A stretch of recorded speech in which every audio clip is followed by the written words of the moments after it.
नमस्कार। मैं संजीव कुमार वर्मा, सहआचार्य एसपीसी गवर्नमेंट कॉलेज अजमेर से आप लोगों से मुखातिब हूँ। हम पिछली कक्षाओं में जैव भूगोल की फंक्शनिंग के बारे में पढ़ चुके हैं। इन फंक्शनिंग में हमने 2 पॉइंट के बारे में चर्चा करी थी, फूड चेन और फूड वे। आज हम इसी फंक्शनिंग ऑफ इकोसिस्टम की अगली श्रृंखला, अगली कड़ी के बारे में बात करेंगे, जो कहलाती है पारिस्थितिकी पिरामिड, इकोलॉजिकल पिरामिड्स। प्रत्येक पारिस्थितिक तंत्र में उपस्थित उत्पादकों व विभिन्न स्तर के उपभोक्ताओं को संख्या, जैव भार तथा ऊर्जा के आधार पर क्रमानुसार व्यवस्थित कर आलेखिक निरूपण किया जाए तो पिरामिड की आकृति बनती है। एक पारिस्थितिक तंत्र में अनेक खाद्य श्रृंखलाएं होती हैं, जिनके प्रारंभिक सिरे पर उत्पादक तथा अंतिम सिरे पर उपभोक्ता होते हैं। प्रत्येक खाद्य श्रृंखला के विभिन्न पोषण स्तरों के जीवों की संख्या, जैव भार व ऊर्जा की मात्रा में आनुपातिक संबंध मिलता है या होता है। खाद्य आहार श्रृंखला के क्रमिक उच्च पोषण स्तरों में जीवों की संख्या, सकल जैव भार व ऊर्जा की सुलभता एवं प्राप्यता में इस प्रकार ह्रास होता है कि उसका आकार पिरामिड जैसा बन जाता है, जिसे पारिस्थितिक पिरामिड कहते हैं या इकोलॉजिकल पिरामिड कहा जाता है। पारिस्थितिक विज्ञानी चार्ल्स एल्टन ने 1927 में पारिस्थितिक तंत्र की संरचना को समझने के उद्देश्य से इन पिरामिडों का आलेखिक निरूपण किया था। पारिस्थितिक पिरामिड प्रमुखतः 3 प्रकार के होते हैं, इन्हें आप ढंग से समझ लें। पहला कहलाता है जीव संख्या पिरामिड या पिरामिड्स ऑफ नंबर्स। किसी पारिस्थितिक तंत्र के जीवों की मात्र संख्या को ध्यान में रखते हुए उत्पादक तथा प्रथम, द्वितीय एवं उच्च श्रेणी के उपभोक्ताओं को क्रम में व्यवस्थित करने पर जीवों की संख्या पिरामिड बनते हैं। इनमें जीवों के आकार को ध्यान में नहीं रखा जाता, अर्थात चींटी हो या हाथी, जीव संख्या एक ही मानी जाएगी। खाद्य श्रृंखला के विभिन्न पोषण स्तरों में जीवों की संख्या के संबंध में एल्टन ने स्पष्ट किया है कि खाद्य श्रृंखला के आधार स्तर या प्रथम पोषण स्तर पर जीव अपेक्षाकृत अधिक संख्या में होते हैं तथा सर्वोच्च पोषण स्तर पर बहुत कम मिलते हैं। इसके अलावा अगर हम बात करें, सामान्यतः प्रथम पोषण स्तर पर स्वपोषित प्राथमिक उत्पादक हरे पादप सर्वाधिक संख्या में मिलते हैं और पिरामिड के आधार के रूप में ये मिलते हैं। द्वितीय पोषण स्तर में शाकाहारी प्राणियों अर्थात प्राथमिक उपभोक्ताओं की संख्या उत्पादकों की अपेक्षा कम होती है। इसका आकार सामान्यतः पौधों से बड़ा होता है। और तृतीय पोषण स्तर में मांसाहारी जंतु या द्वितीयक उपभोक्ता आते हैं, जिनका आकार तो बड़ा होता है किंतु संख्या प्राथमिक उपभोक्ताओं से कम होती है। इसी प्रकार उच्च पोषण स्तरों में उपभोक्ताओं की संख्या निरंतर घटती जाती है, अर्थात बढ़ते पोषण स्तरों के साथ जीवों की संख्या में कमी होती जाती है। इसका आलेखी निरूपण किया जाए तो प्राय सीधा पिरामिड बनता है, जिसका आधार अत्यधिक चौड़ा और शीर्ष अत्यंत नुकीला होता है। घास स्थलीय पारिस्थितिक तंत्र, तालाब पारिस्थितिक तंत्र आदि इसके अच्छे उदाहरण हैं। यह आवश्यक नहीं है कि जीवों की संख्या के पिरामिड सदैव सीधे ही बने। वन पारिस्थितिक तंत्र में भिन्न स्थिति पाई जाती है। यहाँ पोषण स्तरों में जीवों अर्थात वृक्षों का आकार बहुत बड़ा होता है, अतः संख्या में कम होते हुए भी द्वितीय पोषण स्तर अर्थात शाक भक्षियों की अधिक संख्या को आहार प्रदान करने में समर्थ होते हैं। अतः यहाँ पिरामिड का आधार नुकीला होता है, किंतु द्वितीय पोषण स्तर पर शाकाहारी प्राणियों की संख्या बहुत अधिक होने से यहाँ पिरामिड सर्वाधिक चौड़ा बन जाता है। पोषण स्तर 3 एमएस के बाद जीवों की संख्या घटने से पिरामिड सामान्य आकार में नुकीला होता जाता है। यदि एक विशाल वृक्ष के पारिस्थितिक तंत्र का अध्ययन किया जाए तो जीव संख्या पिरामिड उल्टा बनेगा। परजीवी खाद्य श्रृंखला के पारिस्थितिक तंत्र का पिरामिड सदैव उल्टा बनता है। इसमें उत्पादक से उपभोक्ताओं की ओर जीवों की संख्या उत्तरोत्तर बढ़ती जाती है।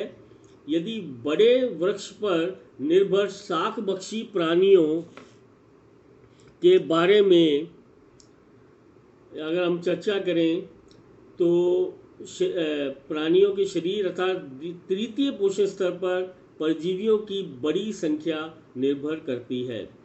इन परजीवियों पर उपजीवियों की सर्वाधिक संख्या निर्भर करती है, जैसे बैक्टीरिया, फफूंद, एक्टिनोमाइटिस आदि।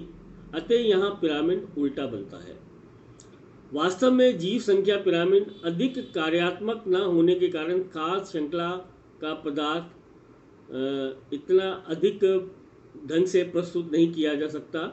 इनसे खाद्य श्रृंखला के विभिन्न पोषण स्तरों पर भंडारित जीव भार का पता नहीं चलता है।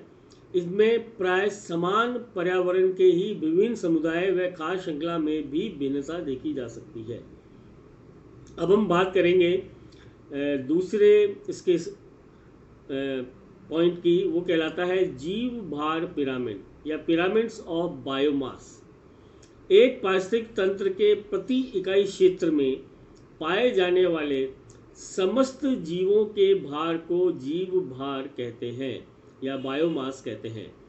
खाद्य श्रृंखला के प्रत्येक पोषण स्तर पर जीवों की संख्या के स्थान पर जीवों के सकल भार को सम्मिलित करने से बनने वाले पारिस्थितिक पिरामिड जीव भार पिरामिड कहलाते हैं।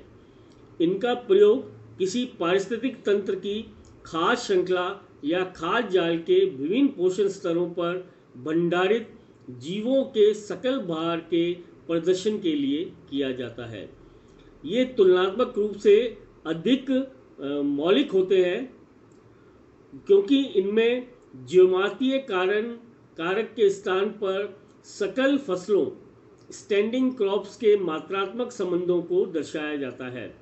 घास तल एवं वन पारिस्थितिक तंत्र में बढ़ते पोषण स्तर के साथ जीवों का सकल जीव भार कम होता जाता है, अतः स्वाभाविक पिरामिड का रूप बनता है, अर्थात आधार चौड़ा व ऊपरी भाग संकीर्ण होता है। तालाब पारिस्थितिक तंत्र में उत्पादक सूक्ष्म जीवों, पादप प्लावक, जंतु प्लावक एवं डाइटम के रूप में होते हैं, जिनका जीव भार कम होता है। इसके ऊपरी पोषण स्तरों अर्थात शाकभक्षी व मांसभक्षी उपभोक्ताओं के जीव भार की मात्रा बढ़ती जाती है, जिससे उल्टा पिरामिड बनता है। यद्यपि जीव भार पिरामिड द्वारा प्रत्येक पोषण स्तर पर उपस्थित समस्त जीवों के सकल भार का ज्ञान तो हो जाता है, किंतु पारिस्थितिक तंत्र में किसी निश्चित समय में उत्पादित जैव पदार्थों की सकल मात्रा तथा उत्पादन की दर का बोध नहीं हो पाता। अब हम बात करेंगे तीसरी प्रकार के पिरामिड की, वो कहलाता है ऊर्जा पिरामिड या पिरामिड्स ऑफ एनर्जी।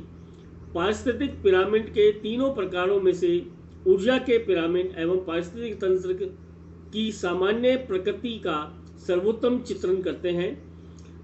जीव संख्या तथा जीव भार पिरामिड जीवों की उपस्थिति की तत्कालीन स्थिति स्टैंडिंग सिचुएशन को दर्शाते हैं, जबकि ऊर्जा पिरामिड आहार ऊर्जा के गमन की दर को खाद्य श्रृंखला द्वारा प्रदर्शित करते हैं। एक पुरानी कहावत है, एक पहाड़ी दो बाघों को आश्रय नहीं दे सकती है, का प्रयोग करते हुए चार्ल्स एल्टन ने पारिस्थितिक तंत्र में ऊर्जा प्रवाह के संबंध में मौलिक सिद्धांत प्रस्तुत किया। तदनुसार ऊर्जा पहाड़ी के शिखर पर जो कि मांसभक्षियों का स्तर होता है, इतनी ऊर्जा नहीं होती है कि अधिक जीव निर्वाह कर सके। इसी कारण किसी भी पारिस्थितिक तंत्र में ऊर्जा के पिरामिड खाद्य श्रृंखला के प्रत्येक पोषण स्तर पर प्रति क्षेत्रफल इकाई सामान्यतः वर्ग मीटर में प्रति समय इकाई सामान्यतः एक वर्ष पर उपस्थित जीवों द्वारा उपभोग की गई ऊर्जा की कुल मात्रा किलो कैलोरी को प्रदर्शित करते हैं। पारिस्थितिक तंत्र में उत्पादक जीव सौर ऊर्जा को ग्रहण कर स्थितीय रासायनिक ऊर्जा में रूपांतरित करते हैं। खाद्य श्रृंखला में उत्पादकों से उपभोक्ताओं के ऊपरी पोषण स्तर की ओर ग्रहण की गई ऊर्जा की मात्रा उत्तरोत्तर कम होती जाती है। इस प्रकार ऊर्जा का प्रवाह एक दिशीय होता है। प्रत्येक पारिस्थितिक तंत्र में ऊर्जा के पिरामिड सदैव सीधे बनते हैं। लिंडमैन ने 1942 में सीडर बॉग लेक तथा 1957 में ऑडम ने सिल्वर स्प्रिंग्स के विभिन्न पोषक स्तरों के ऊर्जा संबंधी आंकड़े एकत्रित किए तथा पिरामिड आरेख द्वारा प्रदर्शित कर सिद्धांत की पुष्टि की। ऊर्जा पिरामिडों द्वारा विभिन्न पारिस्थितिक तंत्रों की उत्पादकता का तुलनात्मक अध्ययन किया जा सकता है। आज हमने फंक्शनिंग ऑफ इकोसिस्टम के तहत पारिस्थितिक पिरामिडों की बात करी और हम कल ऊर्जा प्रवाह किस प्रकार होता है इन पारिस्थितिक तंत्रों में या एनर्जी फ्लो किस प्रकार होता है उसके बारे में चर्चा करेंगे। धन्यवाद।